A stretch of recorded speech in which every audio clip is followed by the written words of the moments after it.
안녕하세요. 공업화학 강의를 맡게 된 박찬혁이라고 합니다. 이 공업화학, 우리가 구급 화공직, 여기에서 화학공학 일반하고, 전공과목이 이 공업화학, 요거죠. 예. 아마 구급 화공직 준비하는 학생들이 가장 좀 어려워하고 점수 따기 어려워하는 과목이 요 공업화학인데, 이 공업화학이 이제 왜 어렵냐 하면, 사실 뭐 화공기사 같은 경우에는 공업화학 준비하기가 그렇게 크게 어려운 건 아닌데, 이 구급 화공직 같은 경우에는 공업화학 준비하기가 상당히 좀 까다롭습니다. 왜 그러냐면 이 범위가 좀 넓어서 그래요. 예. 이 공업화학은 일단은 문제를 보게 되면 일반 화학 내용 일부가 들어가고, 그 다음에 뭐가 들어가냐면 요 유기화학이 들어가죠. 이거 참 골치 아프죠. 유기화학 들어가고, 그 다음에 여기에다가 뭐가 나오냐면은 우리가 일반적으로 얘기하는 유기공업화학이죠. 이게 유기공업화학에서 석유화학, 그 다음에 뭐 나오냐면 고분자 나오고, 그 다음에 유지 계면활성제 등등 나오고, 이게 이제 유기공업화학이라고 해서 보통 대학 다닐 때 유공무공 해가지고 배우죠.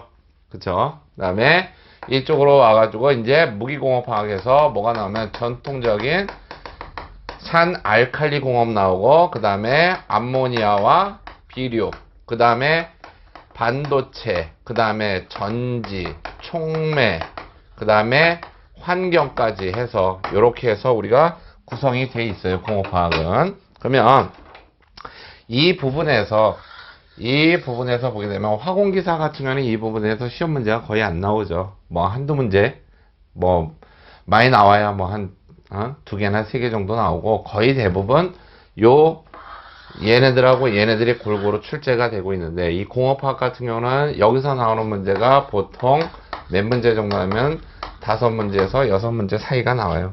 요게 뭐 연관이 돼 있다라고 해도 괜찮은데, 여기서 이제 연관돼 있는데, 이 부분 석유 고분자, 석유화학에서 뭐 한 4-5문제, 고분자에서 또 한 4-5문제 이렇게 나오고, 그러니까 공업화학에서는 어느 부분을 열심히 해야 되냐면은 여기까지를 좀 열심히 해야 돼요. 왜냐하면 거의 대부분의 시험 문제가 여기서 출제가 되고 있습니다.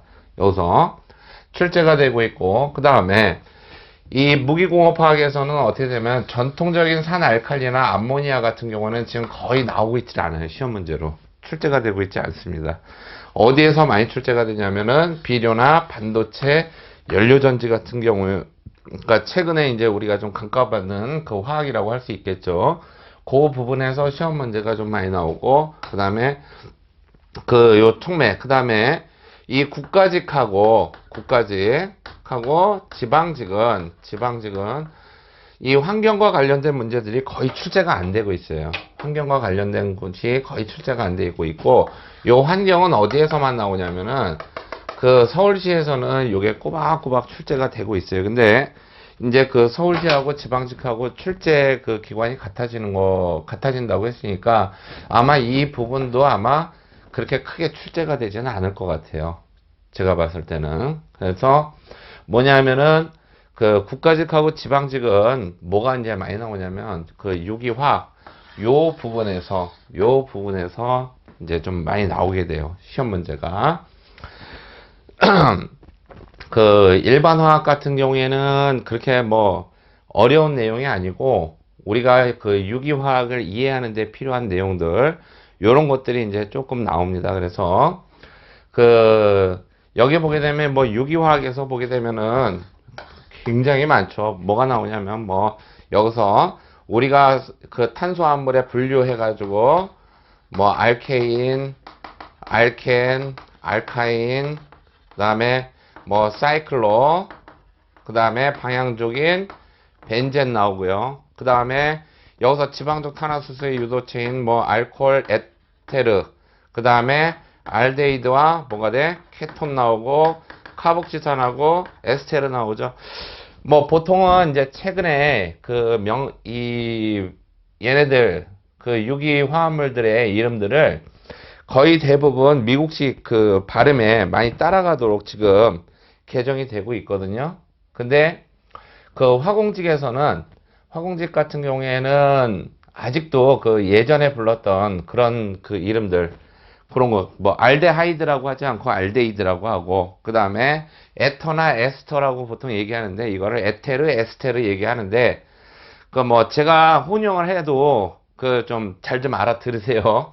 그거는 뭐, 뭐 알고 있어야 되니까. 근데 이게 다 뭐냐면, 여기서 나오는 거, 얘네들 보게 되면 여기서 이제 알킬할라이드의 뭐 친전자성 취환 반응, 친핵성 취환 반응, 제거 반응, 뭐 그 친핵성 아실 취환 반응 이런 거 해가지고 굉장히 많이 나와요. 이게 반응들이.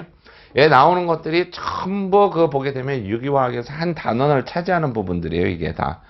그래서 그런 부분들을 일일이 다 설명하다 보면 이거는 1년이 가도 힘드니까 보통 그 유기화학에서 깊이 있는 내용들이 출제가 되는 게 아닙니다. 화공직 그 공업화학에서는. 이제 어떤 거냐면은 각 반응이 있으면 거기에 나오는 그 대표 반응들이 있어요. 보통 그 대표 반응들, 그 다음에 우리가 좀 잘 알려진 것들, 요런 것들이 나오고 있거든요. 그러니까 그런 것들을 위주로 해서 공부를 할 것이고, 그 다음에 일반화학 같은 경우에는 뭘 할 거냐면, 일반화학 같은 경우에는 우리가 이제 좀 두고 봐야 될 게 뭐냐면, 이제 주기율표하고, 그 다음에 간단한 뭐가 된다? 요 오비탈들, 요런 것들. 그 다음에 뭐 주기율표에는 뭐 주기적 성질들 들어갑니다. 이온화 에너지라든지 아니면은 전기 음성도 제일 중요하죠. 전기 음성도.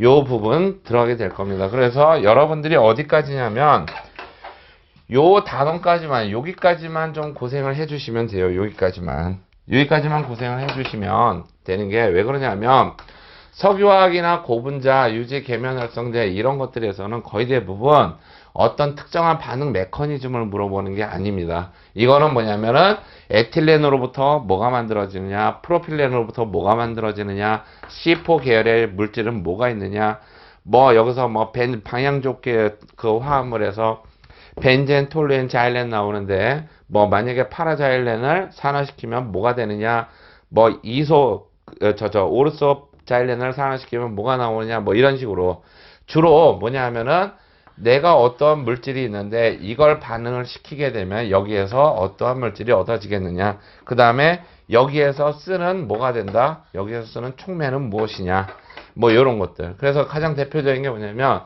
석유에서는 방향족 화합물에서 우리가 어떠한 제품을 얻어낼 수 있고, 또 석유라고 하는 놈이 그냥 들어와 가지고 바로 뭐 되는 게 아니라 여기 뭐 분해와 개질, 그 다음에 뭐가 되죠? 증류라고 하는 이 과정을 거쳐 가지고 우리한테 제품으로 들어오죠.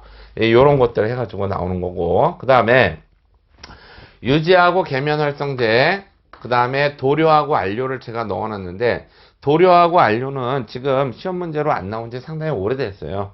요거 도료 안료 여러분들 뭐 풀어보시면 알겠지만, 그래도 혹시 모르니까 거기서 뭐 간단한 그 염료들에 대해서는 조금 공부를 할 것이고, 여기서 이제 많이 나오는 거는 뭐냐면 유지하고 계면활성제인데, 특히 이제 계면활성제에서 시험 문제가 좀 나오죠.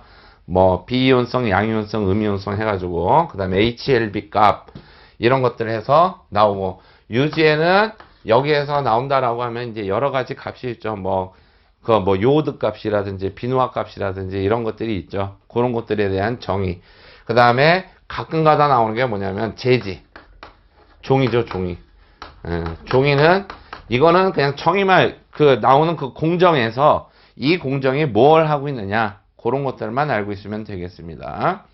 다음에 산과 알칼리에서 이렇게 나오는데, 산은 대표적으로 뭐가 있냐면 뭐 황산, 뭐 염산, 질산, 그 다음에 인산 해가지고 나오는데, 얘네들은 주로 뭐냐면은 그 원료와 제법에 대해서만 공부를 할 거예요. 얘네들은 따로 깊이 있게 하지 않을 겁니다. 얘네들. 왜냐하면 얘네들은 뭐 거의 안 나오니까.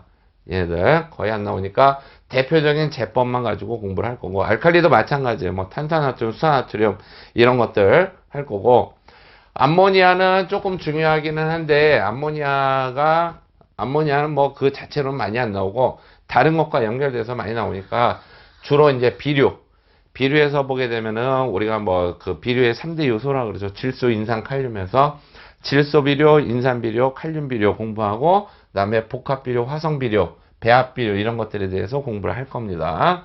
그다음에 반도체 제조 공정에서 보게 되면은 뭐 에칭이니 그다음에 뭐 그 포토 레지스트 이런 것들 뭐 저게 나오죠. 뭐 그 일본에서 뭐 불화수소 그 뭐 수출 안 하겠다 뭐 해가지고 이렇게 그 뭐 불매 운동도 우리가 일어나고 그랬었는데 그 반도체에 대한 내용 요 일부 그 다음에 전지 같은 경우에는 기본적으로 뭐냐면 전통적으로 이제 나오는 오래된 전지들 그런 거는 시험 문제가 나오지를 않습니다.